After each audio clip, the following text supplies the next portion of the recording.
Craving your next action-packed adventure? Audible delivers thrills of every kind on your command, like Project Hail Mary by Andy Weir, where a lone astronaut must save humanity from extinction, narrated with stunning intensity by Ray Porter. From electrifying suspense and daring quest to spine-tingling horror and romance in far-off realms, unleash your adventurous side with gripping titles that'll keep you guessing. Discover exclusive Audible originals, hotly anticipated new releases, and must-listen bestsellers that hook you from the first minute. Because Audible knows there's no greater thrill than the one that speaks to you. Discover what lies beyond the edge of your seat. Start your free 30-day trial at audible.com/WonderyUS. That's audible.com/WonderyUS.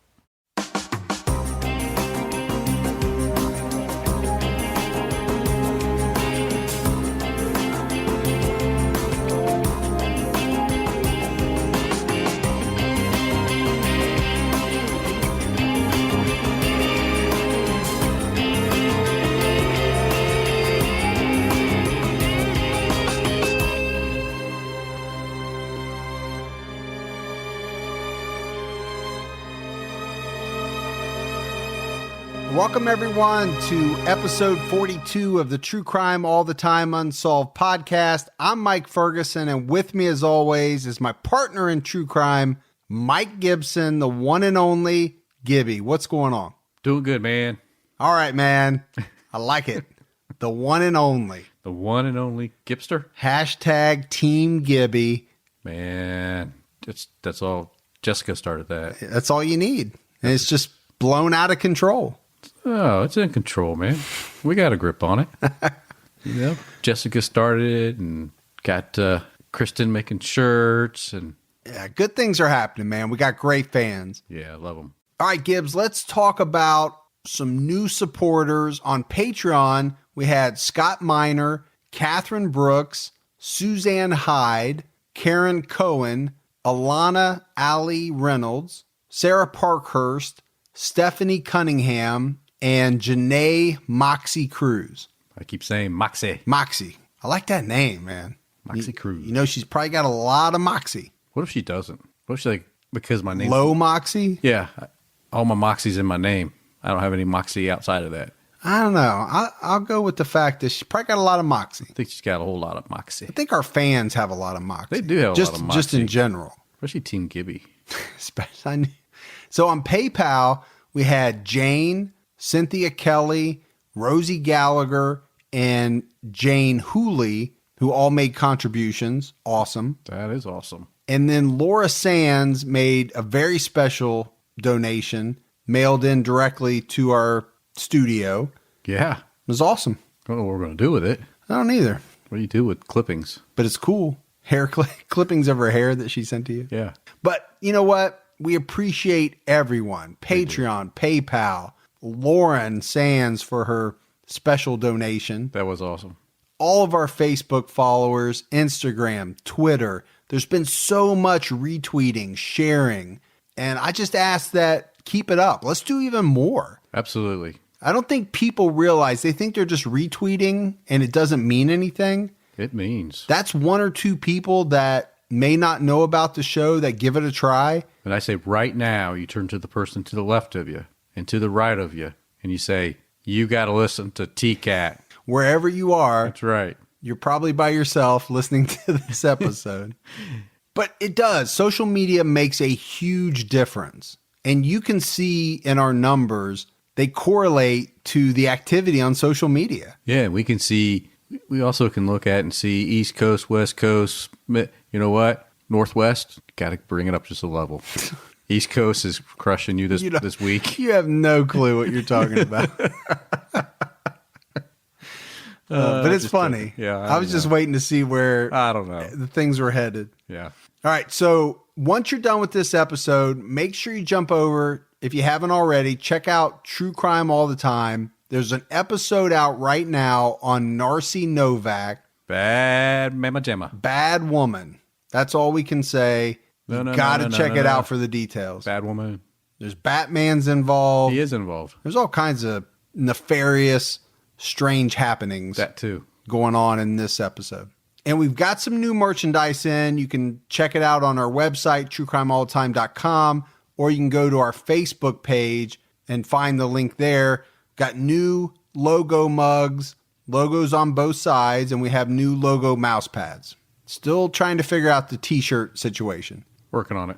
Working on it. Hey, how'd your celebrity auction go the other night? It was good. What'd you end up getting for yourself? I sold your underwear, and that brought a pretty penny. That should have. It was, it said hashtag Team Gibby on the back. I don't know who put that on there, but Well, high dollar. What'd you get for your night with Mike? Did you get the $19.95 that I heard? $27. Oh, it went up to $27. But you also have to buy dinner, so you're in the hole. Right at the end, it was hovering at like $10. Yeah. And then right at the end, somebody jumped up to 27. Oh, was your wife there? No, Oh, your mom? no. It's just some stranger that Yeah. wanted me to take him to dinner. Yeah. So That's after the interesting. lobster tail and filet mignon, I'll be in the hole. Yeah. Probably- Negative 95. Negative $95. Well, it's for a special. Well, it's really not for a special anything. I'm like Bob Hope, man. I'll do anything for charity. I believe that of you. Yeah. All right, Gibbs, you ready to get into this 42nd episode? Can you believe that? 42 episodes of True Crime All Time 42, Unsolved. Man, that's amazing. And I was blown over it. We had 52 on TCAT. Yeah. So 94 altogether. Yes, that is the math would be correct. That's easy math. I can do that kind of math. Yeah, I know. All right. So this episode of True Crime All Time Unsolved, we're talking about the disappearance and murder of Molly Bish. And Molly Ann Bish was born August 2nd, 1983. And at the time all of this happened, she was a 16-year-old high school athlete. She had just finished her junior year of high school.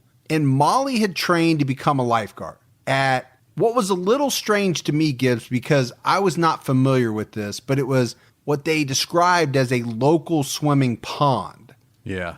I'm very familiar with pools, right? And we have lifeguard stations where they sit up there and monitor the pool. But what I had never seen, and maybe that's just because they don't have them around here, was an actual swimming pond. And they had that same kind of lifeguard. It almost looked more like a beach lifeguard chair. Yeah. Yep. And the lifeguard would sit there, kind of monitor the pond as, swimmers swam about. Right. I just had never seen it before. That's not something because we live in the concrete jungle, man. Yeah. Now, this is up in Warren, Massachusetts. Yep. So I don't know if this is prevalent throughout the United States, if this is more of a New England type of scenario. I don't know. I think we'll probably find out now that you put it out I there. know. As soon as I ask the question, we will find out. Yeah. We have like our own Google. We do. It just takes a little bit longer. Yeah. But it's more fun. So TCAT. TCAT Google. TCAT Google. We can't say Google. No, it would just be TCAT. TCAT search. Activate. Be like Ask Jeeves. Yeah. You remember that? I do remember that. Better than Ask Gibby. That would actually go over really well. You should probably get that before somebody Ask Gibby. goes out and claims it. I might know some stuff, though. I think you do. So, but we're talking about Molly Bish, and it's June 27th, 2000. That morning around 10 a.m., 16-year-old Molly Bish was dropped off at this local pond that we talked about and beach. It's kind of a pond / beach looking area. And she's dropped off by her mom, Maggie. And Molly was a lifeguard, but she'd just gotten this job. This was only her 7th day on the job, being a lifeguard. Summer job, like we said, she just finished up her junior year. That's a normal job for... It's a great job. Yeah, I mean... For a high schooler? Yeah, were you a lifeguard? No, but my wife was. Was she? Mm-hmm. Yeah. For quite a long time. Yeah, my brothers both were lifeguards, too, so... But it's just what you did, in high school. It was an easy... Like you said, it was a great job, actually. Yeah, I mean, a lot of responsibility. It is. But on most days, not a hard job. Got to wear your sunscreen. Don't get burned. Yeah. But unless something really happens where you got to be called into action, I don't want to downplay the job because No. there's a lot of responsibility to it. No, that's Baywatch. Yeah, that job's not too hard. They make it look hard on TV, but in reality, Yeah. they couldn't pull some of that stuff off. The Baywatch people. No. They're too good looking. They're not going to be able to pull that off. No. But it is a tough job for real people that do it, on those coastlines and things like that. But Oh, yeah, you're talking about like on a real beach. And, yeah. Yeah, but no, my brother loved it. Well, my one brother loved it. I know why he loved it, because he got to meet the girls. Well, so I could see what would be appealing about it. And he could tan all day. At that age. Yeah. Don't get me wrong. I just never did it. Well, it's probably a good reason you didn't. I mean, I couldn't fit in the chair. What are you going to say? What are you going to say, man? I was talking about your swimsuit. I couldn't get my husky jeans off in time to jump in the I pool. was the husky. Yeah, I'm talking about the thong song. They wouldn't give me the job because it was thong or nothing. Either way, they didn't want that with you. Somebody just had a little orange juice taste in their mouth. Just thinking about it. That's just you and Speedos. I don't know. No, it don't mix, man. No. Actually, there's not many people that do mix well with Speedos. You got to have like a special. It could be like that Michael Phelps. I think it's Phelps. Yeah, that guy. Yeah. It'd be like him. I mean, he's only the most recognized Olympic athlete. You can't get his last name right. Michael. That's his first name. I know. That's all that matters. That swimmer Michael, everybody knows right there. Yeah, you just say swimmer Michael. Yeah. You know who it is. So we're talking about Molly. She's working this summer job, and her mom drops her off. As Molly walks away from her mom, Maggie, she says, "I love you, Mom." Right? Those are the last words that she said to her mom. Yeah, it's heartbreaking there. It is. Yeah. Just to think about what we know is going to happen. Heartbreaking, but if you got to hear anything from your kid, the last thing you're going to hear, that couldn't be more That's perfect. what you want to hear. Yep. I mean, you want to be able to cherish that as opposed to what a lot of us parents go through, right? Yeah. You got kids. I hate you. They're in a bad mood. I mean, what if that was the last thing? Oh, my gosh, yeah. That would tear you up. You're going to be torn up regardless. Try not to go to bed angry. Yeah. No, I think that is the moral of what we're talking about. Now, it's easier said than done. Oh, it's difficult. But, man, if you can pull it off, you got to do it. It was around 10:20 a.m. that the first people arrived at the beach/pond for the day. As they get there, they see that the first aid kit is open. Molly's backpack and towel are hanging off the lifeguard chair. Her flip-flops are on the ground, as is her water bottle. But Molly's nowhere to be seen. And, as these people are showing up to swim, they're expecting a lifeguard to be in the chair. Yeah, be normal, right? So this is they know something's not right. No one's on duty. Around 11:30, Molly's boss shows up and also is struck by the fact that Molly's not there. Well, I'm sure he's like, "Where's my employee that's supposed to be on duty right now?" And then probably wondered, what the heck? Why is the first aid kit opened? Why is there stuff here? So where's Molly at? Yeah, I think it would be different if there was nothing there, right? Everything was normal, just the chair. I mean, it wouldn't be normal, but it would be... Well, then you say you have a no-show. Yeah, you would think, okay, well, something happened. She couldn't make it. Right. But to have all of her stuff there and her be missing...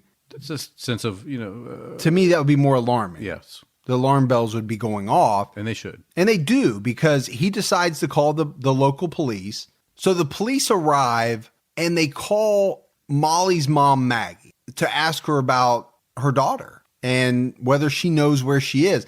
But the strange thing is, Gibbs, I found that they don't call her until 2 p.m. Yeah, they wait a while. I mean, they wait a couple hours. So there's some period, quite a bit of time that passes before they reach out to Molly's mom. Now, maybe some of this is because they thought that Molly just decided to skip work. Maybe they thought she wanted to hang out with her friends. It was a nice day. But very quickly, her mom, talking to them, she knows that's not Molly. And she tells police that. I mean, she's a hard worker.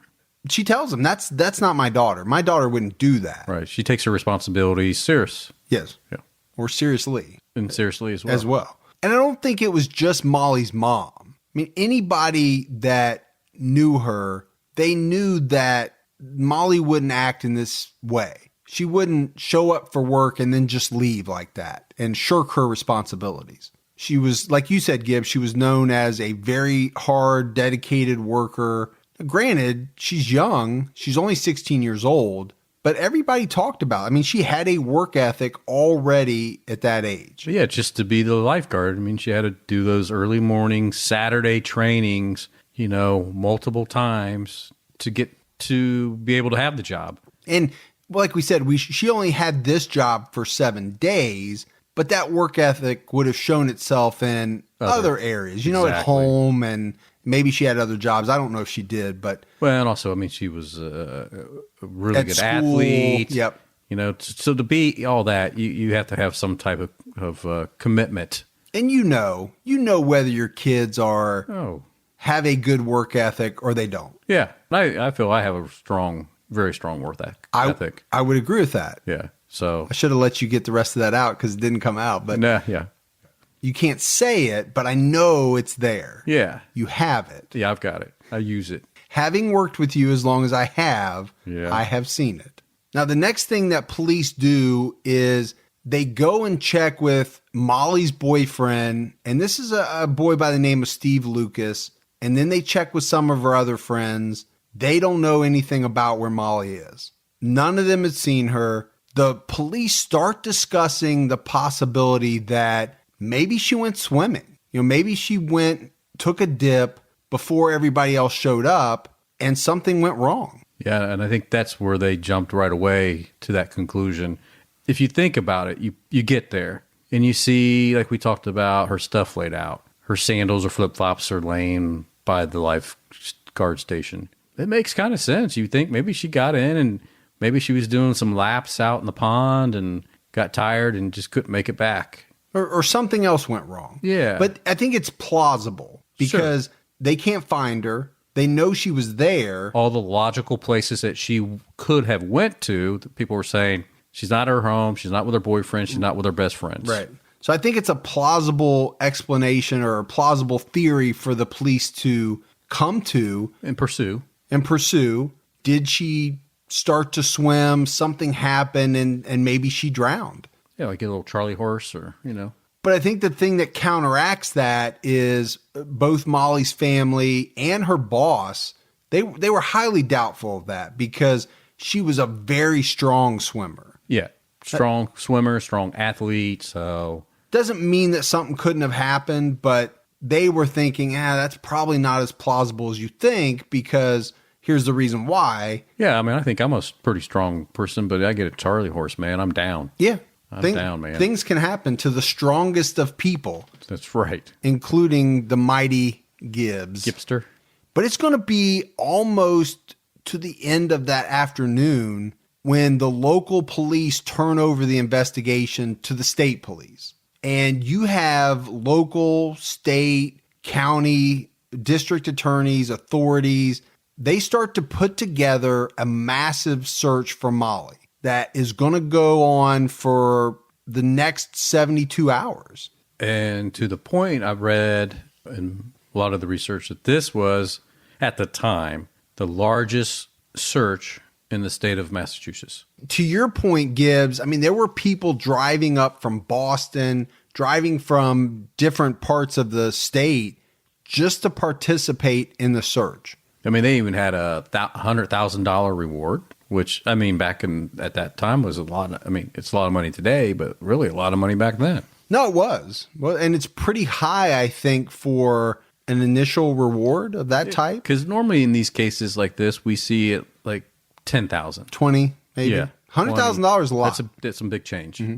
But the search doesn't produce any results, and it's actually very disappointing for everybody involved. They're putting all of this work in to try to find Molly. There's no results. They're not getting anything. Frustrated. Back. Yeah, had to be frustrating. Yeah. And then we have to talk about the scene, right? We've already talked a little bit about the lifeguard stand and everything. But then when we get into that theory of that she could have possibly drowned, what that did was cause the police to kind of destroy the crime scene. Yeah, you know, the last place she was seen, right? Here they are, trucks coming in, boats in the water, and people walking all over where she was last known to be. So at that point, it really, you know, it's going to hamper getting any type of evidence, finds out of that site, because you're not going to know if it's from her or from one of the 100-some people that walked over that area during that time. What makes this even harder was that the crime scene at the time was virtually destroyed. They thought Molly had drowned. So by the time the experts got in and said, wait a minute, stop, so much had been compromised. It would make it harder. It would. Yeah. Now, and I think he said it very succinctly about what type of trouble it caused. Now, you can't blame them. They're trying to find her. Yeah, they jumped into action, And you want people to react. You want people to do things quickly. And you would never, I guess this is where your mindset has to go today, but you really wouldn't think that's where your mindset would go, is that you are going to have a potential murder of somebody, right? You're thinking accident over homicide. Yeah. At that point. It's just really difficult to have that mindset to jump into that so soon. But they do have to start shifting their thought process, and they start to focus in on locals, any known transients. And we have to talk about the fact that Molly's parents felt as though someone was stalking her. And it wasn't just her parents. Her older sister, Heather, and her older brother, John, felt this too. They felt like somebody was stalking Molly. And Molly's dad would even say later that he felt the stalker was a professional, not an amateur. Like this was not their first abduction. This was somebody experienced. So you have to ask the question, why did the parents feel this way? Why did they think, number one, someone was stalking her, and number two, that this wasn't just an amateur? This was somebody that knew what they were doing. So I think the big thing is that the day before, when Maggie took Molly up to work and was going to drop her off, when they got there, there was a white sedan sitting in the parking lot. And so they went through their normal routine, and, Maggie said bye to Molly, and Molly, I love your mom, and she walked up. But as a lot of parents, especially moms, they get this weird feeling in their gut, and Maggie just kind of wanted to hang around because there's nobody else there except for this, what she would describe, some 45 to 50-year-old man with some like salt and pepper hair with a mustache, just sitting in his car out the parking lot. And she didn't want to leave knowing that guy was still there with her daughter, not have anybody with her. So she waited about 20 minutes until the guy actually pulled out of the parking lot and drove off. And at that point, she felt okay enough to go ahead and leave her daughter, drive on back home. And that's what she did. And after that, she just kind of forgot about it because it didn't really have any significance that day. And it wouldn't be until after what happened to her daughter that this would come back and she would recount these events. Well, one thing you can't mess with is a mom's intuition. It's powerful. Oh, it's got to go with it. It's something I really believe in, that I think is real. I've seen it in my own wife, and it's borne out to be true in kind of very weird, strange ways. Right. So I do. I think there's something to that. Well, I believe that too. The important thing was, after she told the police this, they hooked her up with the police sketch artist, and they were able to do some compositions of what this person looked like and able to, start circulating that. Well, and it's this composite drawing. It's going to be very important as we move forward. And, we've talked about this before. These composite drawings, these sketches, I still don't get how they're able to do that. It's just, to me, it blows me away that somebody could sit at a desk and I can try to describe what I saw, and that they can come up with a pretty vivid image. Well, and how accurate a lot of the times they are. And that just blows me away, because I couldn't, and I've said this before, I couldn't describe what you look like to an artist right now. I wouldn't be able to say the shape of your this, shape of that. I really couldn't. I'm not that type of, my memory doesn't work that way. Right. Well, I mean, you just say like a young Burt Reynolds without the mustache. I think that would be good. That'd be a good start. Without the mustache, without the hair. Yeah, without the hair. And without Sally Field straddling you. You don't know you don't own a Trans Am. I don't.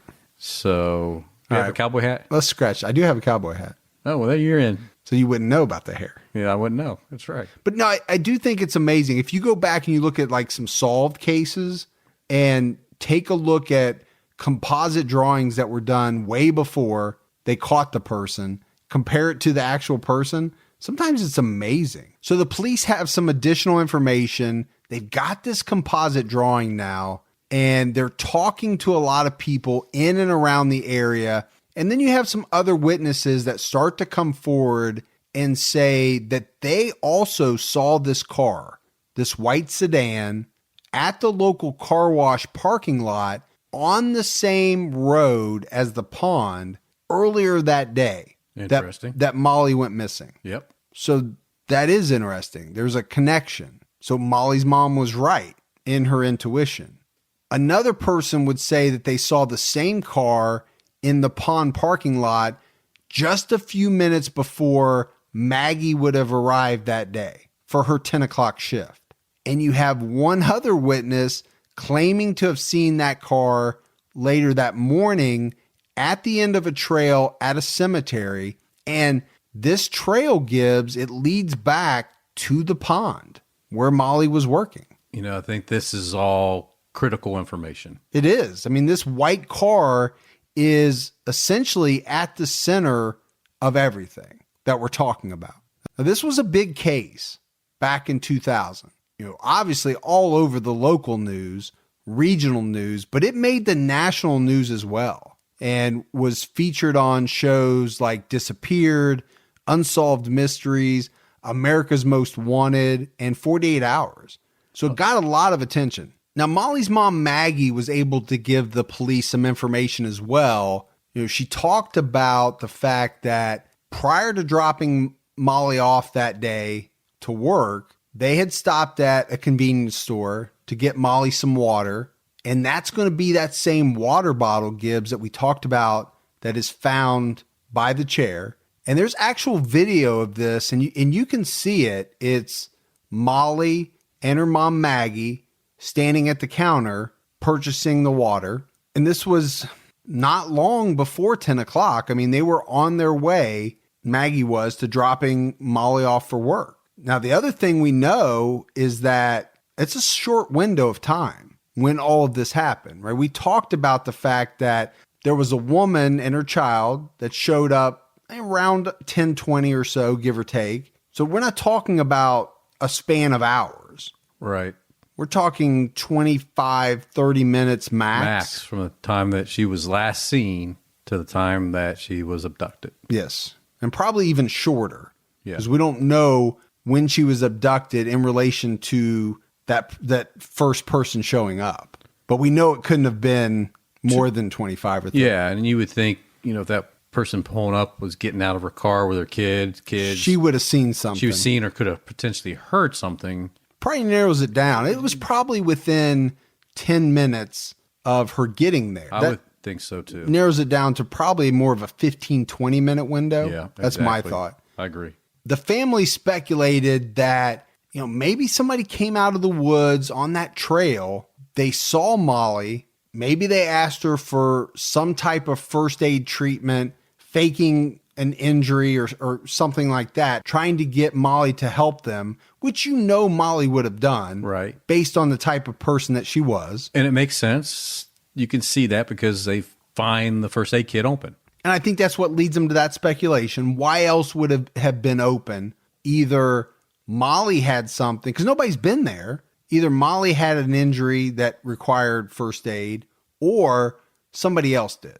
So if that was the case, if somebody had faked an injury, was able to get Molly to help them, would have lowered her defenses, and at some point they either grabbed her or pulled a weapon on her and forced her to walk back down the trail. Right. Away from the parking lot. And potentially, I think some of the thoughts were that, yeah, back to that trail that led back to the cemetery where the white car was seen. So it all kind of comes full circle. Go back to that witness that saw the car at the end of the trail. That's why this car is so important. And investigators do pursue this white sedan angle. And in this pursuit, they find 125 white sedans in the area. And I don't know how big the area is, but obviously they narrowed it down to some radius.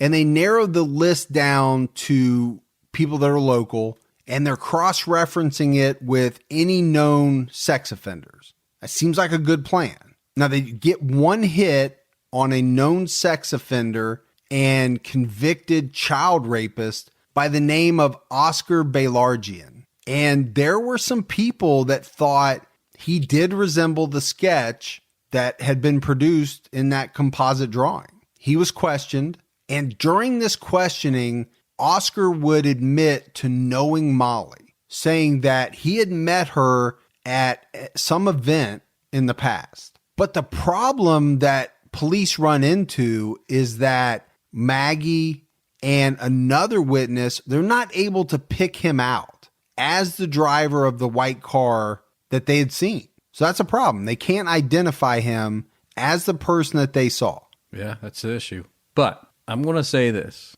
It never fails to shock me in all these different cases we do, the amount of bad people living in a very short distance to these crimes. And sometimes in kind of small towns, how many? Yeah. Like, it doesn't shock me when you say the number of sex offenders in Los Angeles. I don't know what the number is, but whatever it is, it wouldn't shock me. Right. But when you say the number in a low population area, Warren, Mass, I don't know how many people are there, but if you start to talk about maybe how many there are, how many violent criminals, those numbers seem shocking in small towns. Yeah. And I'm not saying anything about Warren, Mass in particular. No, I'm saying in any small town. Yeah. I'm always blown away that there was 2 serial killers and 10 child rapists. And I mean, I'm just like, really? I'm always blown away when we do these, that there's that many bad people in such a small radius of what we're covering. I don't think you have to look any further than, like, probably like most people, I get that email that tells me when a new registered sex offender has moved in. Yeah. And it includes a map of all the current ones. And I'm freaking out. It's lit up like a Christmas tree. Thinking, how many people are there in this little area that they're showing me on the map? So I'm with you on that one. Now, let's go back to this sketch, because it's been shown all over, across the state, into neighboring states. We said this made national news. But because of this sketch provides investigators with nearly 5,000 leads. That's a lot of leads to That's follow a up big on. number. That takes a lot of manpower. But they don't have any evidence. And that's what really hurts the case. So you've got all these leads, and I'm sure the police did a good job of running down as many leads as they could, but really lacking any type of physical evidence. It hurts bad. And this case goes cold. So we have to fast forward 3 years in time. There's been no new activity in the case. Like we said, it's gone cold, but it's at this 3-year mark where the case gets new life, because Molly's swimsuit was discovered up in the woods in a place called Whiskey Hill. And this is a wooded hillside.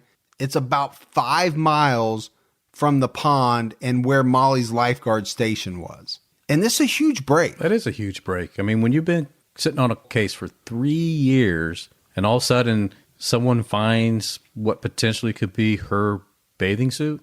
And this is the first piece of good evidence that they've had. They have to be thinking, this is going to lead us to finding out what happened to Molly. Yeah, I mean, I think that's all you can be hopeful for now, is that you're going to finally get some resolution. And then comes into the picture an ex-detective by the name of Tim McGuigan. And he was actually working another case. There was another missing girl case from the same area. And Tim would learn about this new piece of evidence, Molly's swimsuit, while he was interviewing people about the case of a missing girl named Holly Paranen. And Holly was a 10-year-old who went missing in August of 1993 while she was out walking on a country road. She had been staying with her grandmother, and she just vanished, only leaving behind a single shoe. Scary thought there, too. So another mysterious case of a missing girl. Now, 10 weeks later, after Holly went missing, a local hunter would come across her body while out in the woods. Police could never figure out who killed Holly, so it was Tim McGuigan who started down a path of hunting her killer. Tim would state that his main goal was to get this sick predator off the streets so he could never do this again.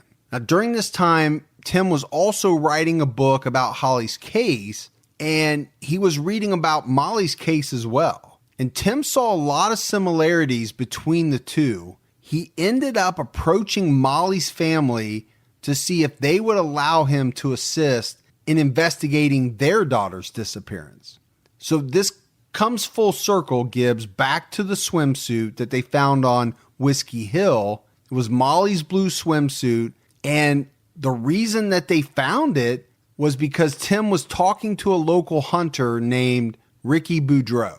And Ricky's telling Tim about seeing this swimsuit a while back, maybe like 2-3 months back. So Tim has Ricky guide him back to this site, and there it is. A torn blue swimsuit, which to Tim's eye looked like it matched the swimsuit that Molly was wearing that day. Yeah, man, what a huge find. Seriously, it almost gives you chills when you think about how it happened. Yeah. It's by chance. And it's really a bizarre chance, right? It really is. It's at the loss of another young girl, investigating that leads to this. It's just bizarre. It's like a M. Night Shyamalan movie. I think it's Shyamalan. M. Night Shyamalan movie. One of those type of weird. It's a twist. Yeah. I mean, and speaking of twist, the case of Holly and the case of Molly kind of twist in and out, back and forth a little bit. A little bit, yeah. There's connections, and obviously this is the big connection. Yeah. Tim McGuigan. Investigators are called in. They take the swimsuit to the lab for testing, but they also begin combing this site, right? They're looking for other clues. Is it possible that this is the only thing there was the swimsuit? Chances are there's maybe something else. Exactly. Or some evidence or clue, however small it might be.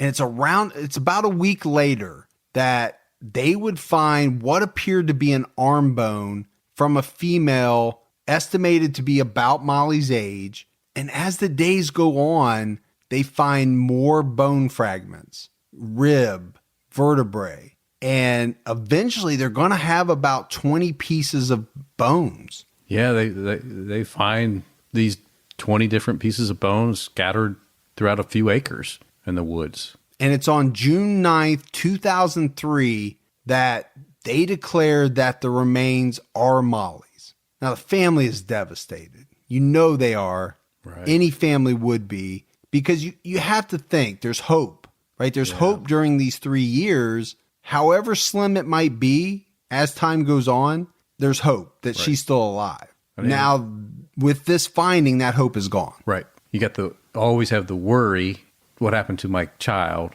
But then when you find out the answer, what happened? So you no longer have the worry, but now you have the devastation of what actually happened. Well, yeah, you have the finality. It's all tough. It's tough. There's no easy part of any of this. No. It's just different. Yep. A different toughness, I guess, is. And I would say that maybe the longer you have no answers, maybe, I don't want to ever say it changes. I mean, you always want to hold out for hope, but I think maybe eventually you just want to know what the hell happened. I would think in the back of somebody's mind, at least, the longer it goes, even if it's just a small part of you, has to think the chances are they get worse, right, as time goes on. I would think so, yeah. So police, with this find, they're ramping the investigation back up. There's more detectives now involved again because now they have evidence and they have a site to work with where they found all these bones. There would be another find in this case, and it would be a pair of plaid shorts.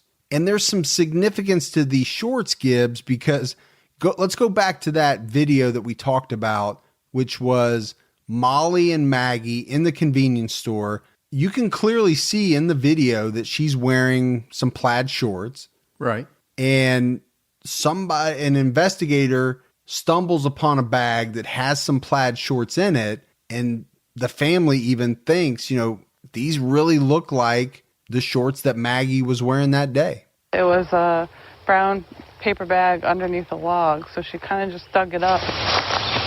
It was a partially buried bag underneath a log in the woods of Palmer that caught a private investigator's eye. Inside was a pair of plaid shorts similar to the ones Molly Bish was wearing back on June 27, 2000, when she disappeared during her lifeguard shift at Warren's Cummins Pond. Molly's body was found over many acres, and we only found her bathing suit, so certainly there's potential to find her tank top and her shorts and any other evidence that might be a part of what happened to Molly. The shorts were found near the Nenamessic Sportsman's Club, across the street from where Molly's remains were found on West Ware Road.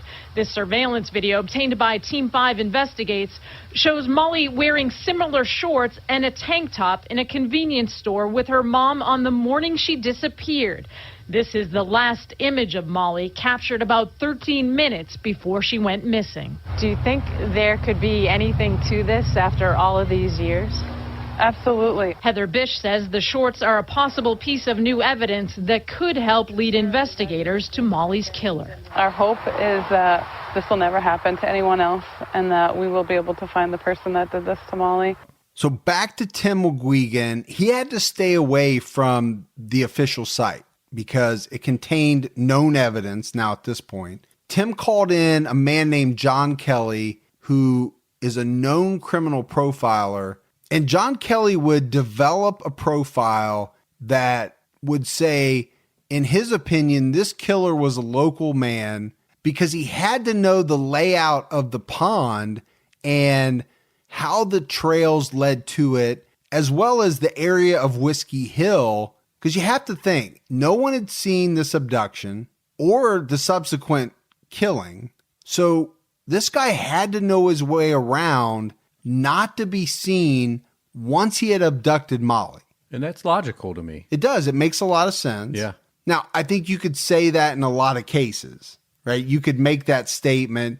You could use that profile in a lot of cases because in many instances, the killer is local to the victim. Right. Knowledgeable of area. Knowledgeable of the area. So, I mean, yeah, it makes a lot of sense, but I also think you could use it. Yeah, I mean, it's a generic.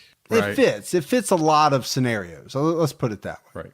Not everyone, but it does fit in a lot of cases. But he would go on to say that much like what the family thought, this guy was no rookie to doing this type of thing. And one of the examples that he pointed out to use to back up his theory was that the perpetrator had taken the victim to higher ground. And that makes good sense. It does, because what Kelly would say is, this would allow the killer to see if anyone was following him, behind him, coming up on him, however you want to look at it. He's got the advantage of higher ground. Yeah.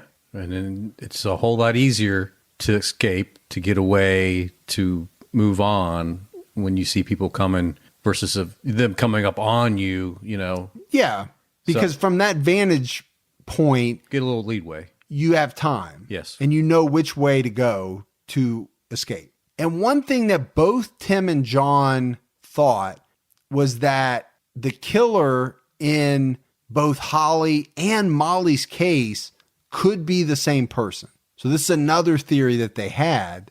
And pretty quickly, they start looking at a guy who had worked in Holly's hometown, but had recently moved out of state. And we'll call this guy Robert. They felt good about the fact that this guy could have been involved with Holly's murder.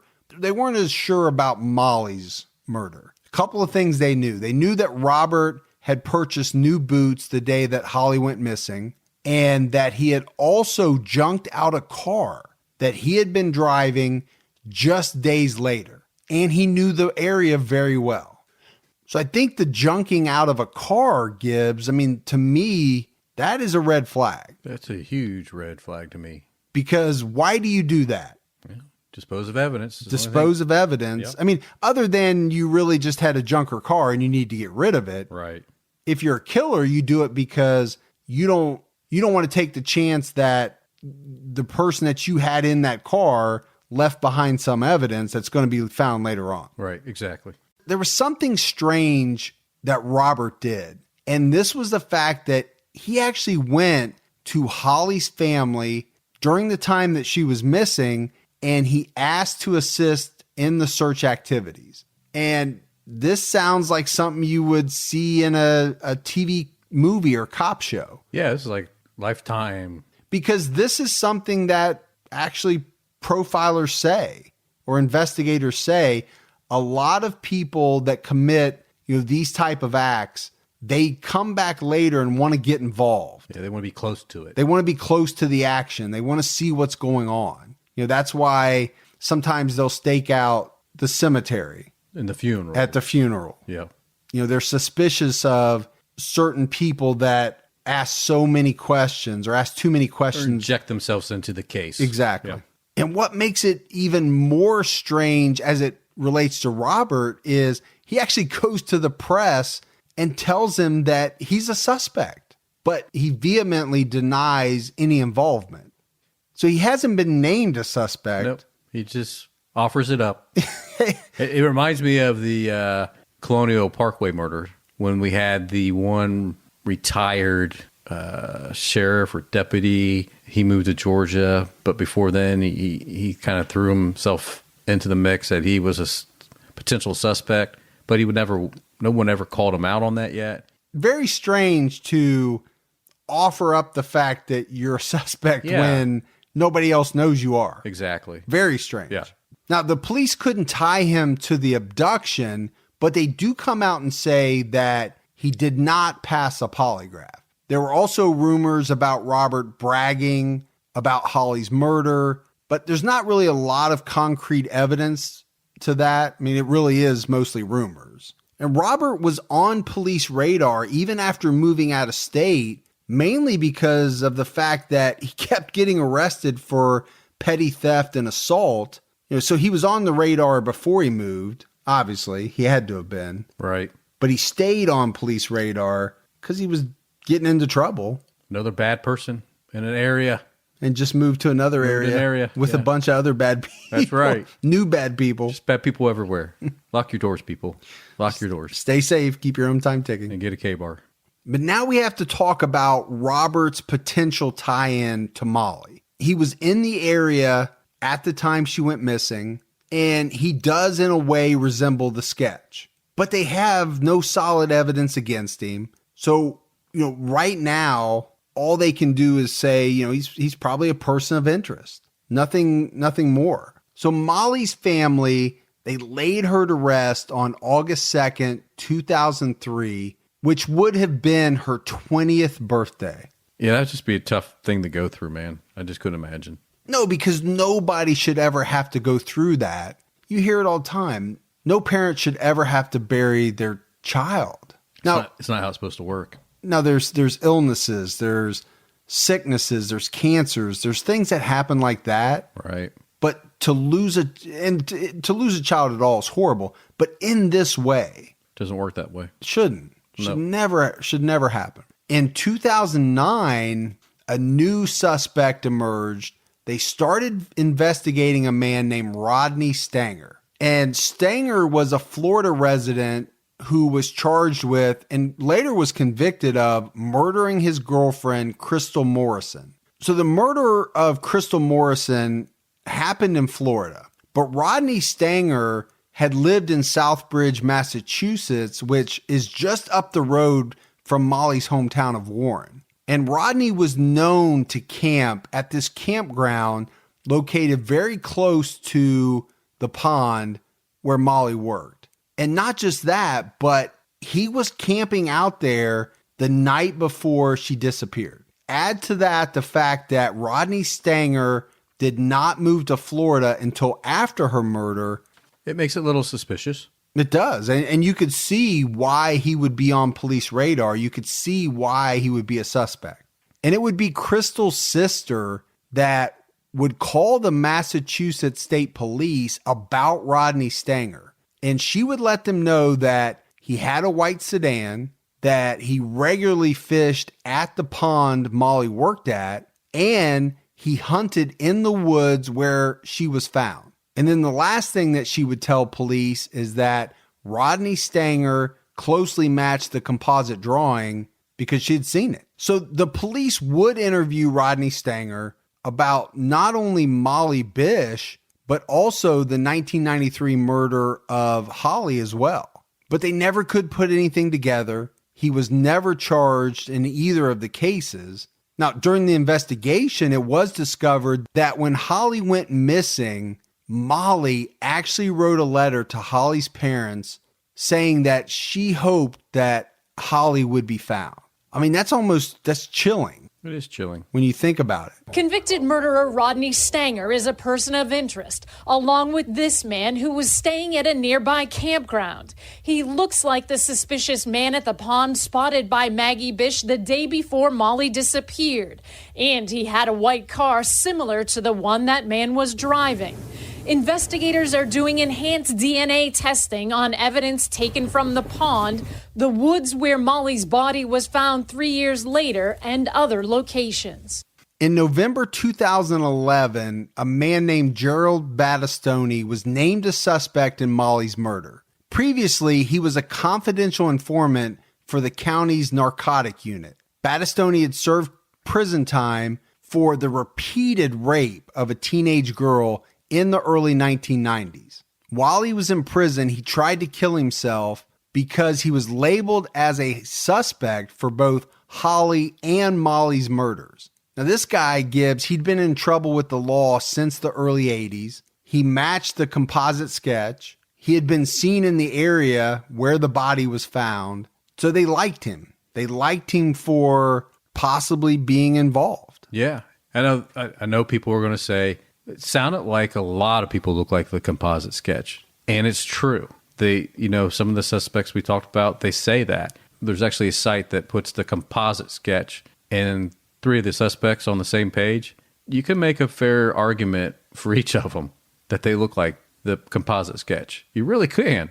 Well, and I also think the composite sketch looks like Stalin. You did. You said that. I said that before we started taping. Yep. So, I mean, you can see how the composite sketch comes into play with these guys. And I think that is an interesting point that you're making. You can see pictures of all these guys. You can see the composite sketch. We'll put some of them up so people can see them. But I would say that Gerald Battistoni does look like the composite sketch. Yeah, I think so. Now, the composite sketch has a mustache. And in some of the pictures I've seen, he didn't have one. No, but at the time. I used to have a mustache. I believe it. Kind of look like Tom. I knew who you're going to say, and I'm not going to let you off the hook.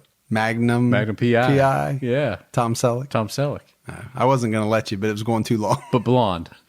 Like a blonde Tom Selleck? Yeah, like a blondish red mustache. And that's not Tom Selleck at all. But cool like Tom Selleck.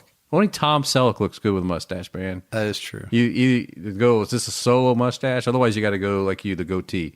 Now you've just offended every guy listening that has a solo mustache. If they just have a solo mustache, they might want, unless they look like Tom Selleck. You just said nobody looks like Tom Selleck. Well, I mean, just messing with every police officer out there right now that has a mustache is like, wait till we get a hold of that Gibby. But investigating Battistoni, investigators, they took and sent off DNA samples. But again, the problem was nothing came back conclusive. There was not enough to tie him. And that's a common theme in a lot of these unsolved cases. You can make the case for a number of individuals that we've talked about with a lot of circumstantial evidence. Right. But it's that direct evidence, physical evidence, that they have a problem getting to tie them to the murder. More than 10 years after Molly was abducted, private investigators believe this might be the person responsible. He liked blonde-haired girls. He had a history of raping girls. He's in jail right now for raping a girl. She's talking about Gerald Battistoni, who's currently behind bars in Walpole, serving 10 to 12 years for rape. Former Vermont state trooper and now private investigator Dan Malley has drawn connections, making Battistoni a person of interest in Molly's death. The Bish family says Heather's kept the closest contact with investigators. She says Battistoni has ties to Palmer and had access to a white sedan similar to the one Molly's mom, Maggie, saw in the pond parking lot the day she disappeared. Like I said, his ties, the circumstantial evidence, the fact that he raped children, makes him a potential suspect in our case. The Bishes have followed leads before and are still waiting for the day they find justice. As for Heather, the oldest of the Bish children, her fight to find her little sister's killer is just what any big sister would do. I hold a special kind of guilt in my heart because of what happened to Molly, and I will always hold that. And because I'm the big sister, maybe, or just because I loved her, I feel responsible for finding justice for her. Wow, man, you can just listen to Heather and what she says. I mean, she's holding that in. Like she said, she's always going to have that in her. No matter what, she's going to feel the guilt because she's just the older sister. And I get that. You don't want anything to happen to your siblings when you're the older one. So the issue with him now is that the fact that he died in November of 2014. So there's nothing to pursue with him. I mean, if they're able to ever tie him into this, it helps put it to rest. But there's nobody that will ever pay for, if he did it, he's never going to pay for what he did. Yeah. No, I mean, they couldn't do anything to him, but it would still be a victory if they could tie. Yes.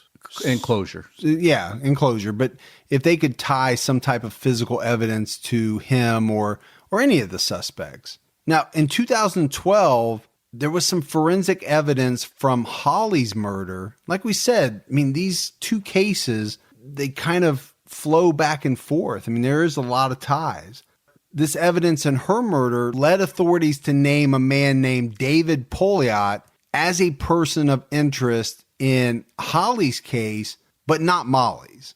But again, this guy, David, he died in 2003. So what are they going to do to him? Nothing. But it doesn't mean that they couldn't solve the case, right? Just because the killer might be dead, you know that would be something big for the family to be able to say conclusively that one person did this. Yeah, I think he just wanted to close that loop. You know, you want to be able to put, okay, this is how it went down. This is how it happened. This is the person that did it. Now he's either dead or he's going to do the time for it. And as tragic as it is, we have resolution. Now, Gibbs, since Molly's murder, her parents have been speaking to police all across the country in the attempt to improve the process of locating missing children. And they've established the Molly Bish Foundation. And this foundation is designed to encourage child safety. So they're doing something really positive in her name and in honor of Molly. Yeah, better awareness. Better awareness. That day in June of 2000, when Maggie Bish dropped Molly off at Cummins Pond for her summer lifeguarding job, she says she noticed a white car similar to this one and says the driver gave her a bad feeling. And I'm thinking, why is he here? What's he doing? You know, he should be at work 10 o'clock in the morning. And this is a children's beach. Swimming lessons are starting. It didn't make sense. The volunteers are searching 3 spots where private investigators have noticed the ground seems to be disturbed. They say police have identified several persons of interest, but so far do not have enough evidence to charge anyone. My fear is that he might harm other people or has harmed other people. And if we could figure out who he is, he needs to pay his dues. Late today, the volunteers announced the radar has detected something that gives them hope. We did find very compelling areas of interest and items on the surface of the ground that would lead us to believe that something is buried.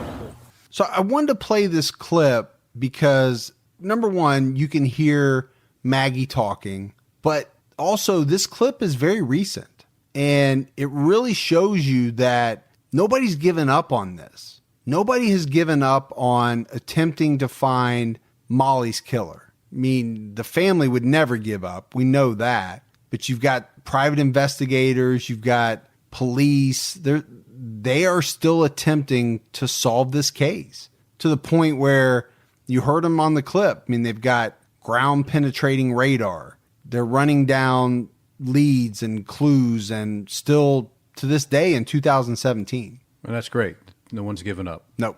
And I do, Gibbs, think that this is one that could be solved. Even though I know we've talked about a couple suspects that are now deceased, I just, for some reason, feel like there could be some evidence that comes along that's going to break this one wide open. And I hope we do. I really do. Yep. For the Bish family and for everybody involved. Absolutely. So, Gibbs, we've got some voicemails. Let's play those. All right. Gibby, wake up. You guys are so great. I love you guys. You guys make me laugh and scare me, and the way you tell your stories is wonderful. Even these horrible, terrible stories, they just take you away into like this whole other world. And whenever I mention podcasts, everybody I mention it to says, "Oh yeah, this is the podcast," and then come to find out they listen to your podcast. You guys are amazing. So you guys just keep it up. I love you. Gibby, wake up. Bye. I love that one, Gibbs. I picked that one special for you. I was sleeping. She says she starts it out with Gibby, wake up, and then she ends it with Gibby, wake up. I know. Do I sleep or something? No, I just got a kick out of it. But it's awesome. She's a big fan. We appreciate it. Hey, Mike and Gibby. This is Danny from Iowa. Was just calling to tell you guys how much I love both of your shows and that I have now spent probably the past month binging each and every episode. So just keep them coming, please, because it keeps my sanity at work. Also have a suggestion for you for Unsolved, the Villisca Axe murders. So that's a crime that took place not too far from my hometown about, over 100 years ago now, I think. And it's pretty interesting, pretty creepy. The house is still there, and they do tours all the time. So just a thought. Anyway, love your show. Thank you guys again for keeping us all entertained. And stay safe and keep your own time ticking. Stay safe and keep your own time ticking. Yeah, sounds like I'm making a trip to Iowa again. Last time I went there, it was a long time ago. Bad things happen. Bad things happen when I go to Iowa. Yeah. Now, that was a great voicemail, and that is a great case. Can't wait to dive into it. Yeah. Hey, boys. I just started following you guys on your podcast. I love it. I listen to it every day at work. Keep up the great work, and keep your own time ticking. Thank you. Bye. Love it. Short and sweet. And she called us boys, not old, decrepit men, which I appreciate. Well, you should, because you are old and decrepit. Decrepit. You like that's that? awesome, man. Yeah. You like that word? Yeah. No, that's a great voicemail. We appreciate all the voicemails. I get a kick out of them. I can't believe how many people listen to us at work. Yeah, a lot. Yeah. I think a lot of people listen to podcasts at work. I think a lot of people have jobs where they can. Yeah. The other week, I went over to where your office is and visit you over there for something. I can't remember why, but I think everybody that I passed had their headphones in. Yeah, there are a lot of people that do. Yeah. I was just amazed how many people had their headphones in. If you have a job where you don't have to take calls, right, or you don't get a lot of calls, and you're doing a kind of a solitary function, there's not a lot of, or when there is interaction, you can take them out, right? Yeah. But it's not a constant thing. So just jam into their tunes or listen to some podcasts, hopefully T-Cat all the time. If it helps you get your work done and it helps the day go by, absolutely, I'm all for it. All right, that is it for another episode of True Crime All the Time Unsolved. So for Mike and Gibby, stay safe and keep your own time ticking.